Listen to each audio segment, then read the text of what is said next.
안녕하십니까. 겉으로는 윤석열 검찰총장을 두둔하는 시그널을 보내면서 속마음은 사퇴시키려는 작전을 펴고 있는 것은 아닐까 하는 말씀을 드리겠습니다. 22일 국회에서 열린 대검찰청 국정감사는 윤석열 총장의 거침없는 발언을 보며 드라마보다 재미있었다, 윤석열 때문에 시원했다고 말하는 사람들이 많습니다. 국정감사는 감사를 받는 기관의 장관이나 수장들을 앉혀놓고 여야 국회의원들이 입씨름을 벌이는 게 통상적인 모습이었습니다. 그러나 그날만은 달랐습니다. 국회에 출석한 윤석열 검찰총장은 추미애 법무부 장관의 수사 지휘권 발동으로 빚어진 여러 가지 문제와 논란에 대해 한치도 물러서지 않고 여당 측의 총공격에 때로는 당당하게 맞서며 흔들림 없었습니다. 윤 총장은 추 장관의 수사 지휘권이 위법 부당하다고 주장하며 총장은 장관의 부하가 아니라고 했습니다. 그러자 논쟁이 촉발됐습니다. 여당 측이 일제히 들고 일어나자 윤 총장은 지난 1월 검찰총장이 저의 명을 거역한 것이라고 한 추 장관 주장에서 부하 취급을 받았다는 설명으로 받아쳤습니다. 윤 총장은 여당이 사퇴 운운하자 거취 문제는 임면권자가 아직 말이 없기 때문에 임기는 처음 취임한 이후 국민과의 약속이니까 어떤 압력이 있더라도 저의 소임은 다 할 생각이라고 분명히 말했습니다. 총선 이후 민주당에서 사퇴하라는 얘기가 나왔을 때 임면권자인 대통령께서 메신저를 통해 흔들리지 말고 임기를 지키면서 소임을 다하라고 전해주셨다고 밝혔습니다. 윤 총장은 구체적으로 누가 어떻게 문 대통령의 메시지를 전했는지는 밝히지 않았습니다. 그러나 현직 대통령이 한 말을 검찰총장이 거짓으로 공개했을 리는 없습니다. 그렇다고 청와대가 윤 총장의 발언을 부정하지도 않았습니다. 이렇게 되자 입만 열면 윤 총장을 흔들며 사퇴하라고 압박해오던 여당으로서는 더 할 말이 없게 된 외통수에 걸린 꼴이 되어버렸습니다.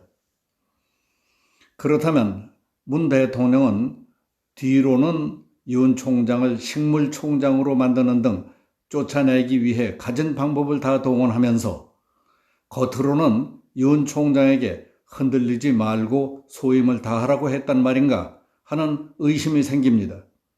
그런 일은 보통 사람들로서는 도저히 이해하기 어려운 일입니다.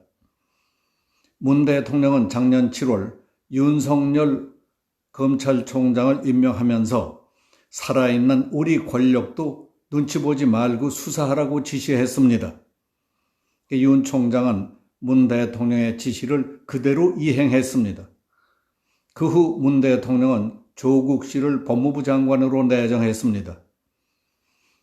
인사검증 과정에서 조국의 파렴치한 비리가 양파 껍질처럼 까면 깔수록 새록새록 드러났습니다.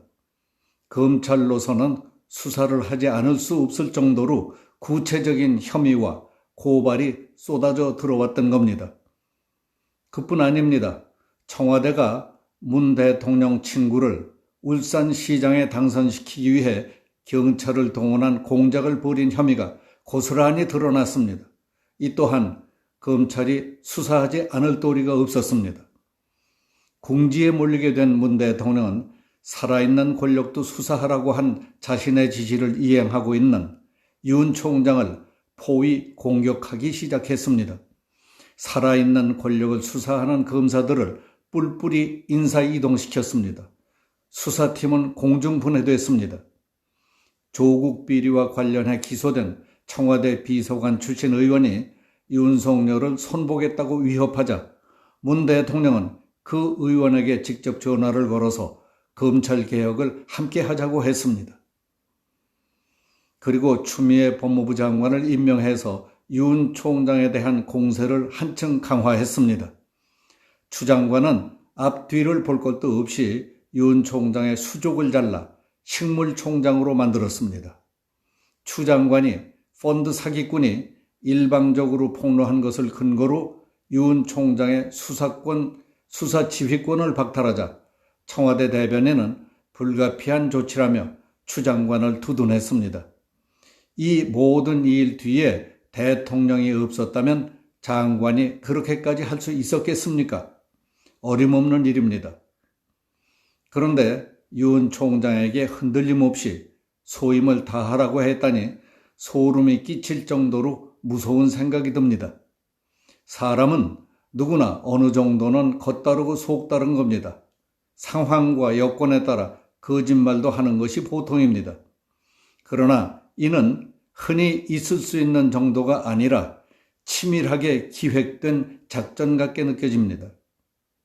자기 속마음은 완벽하게 감추고 호의적이고 너그러운 모습으로 상대방을 마취시켜 넉다운시키는 기술자, 겉다르고 속다른 그런 사람들에게 속아서 인생을 망치는 경우는 얼마든지 있습니다. 겉으로는 부처님 같고 예수님 같으면서 상대방의 진액을 빨아먹는 이중인격자들을 경계해야 합니다. 그런 사람들은 자기 이익을 위해서라면 어떤 일이라도 저지를 사람들입니다. 수단 방법을 가리지 않습니다. 그것이 그들만의 보신책이고 출세의 비결입니다.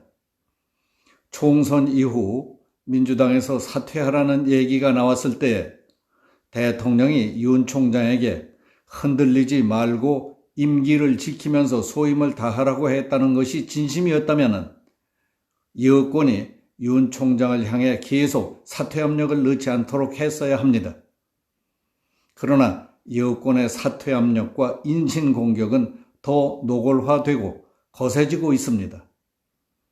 문 대통령은 겉으로는 윤 총장 입장을 두둔하는 것처럼 시그널을 보내면서 그 속마음은 여권을 동원해서라도 스스로 물러나도록 하는 특공작전을 펴고 있는 것 아니냐 하는 오해를 받을 가능성이 있습니다.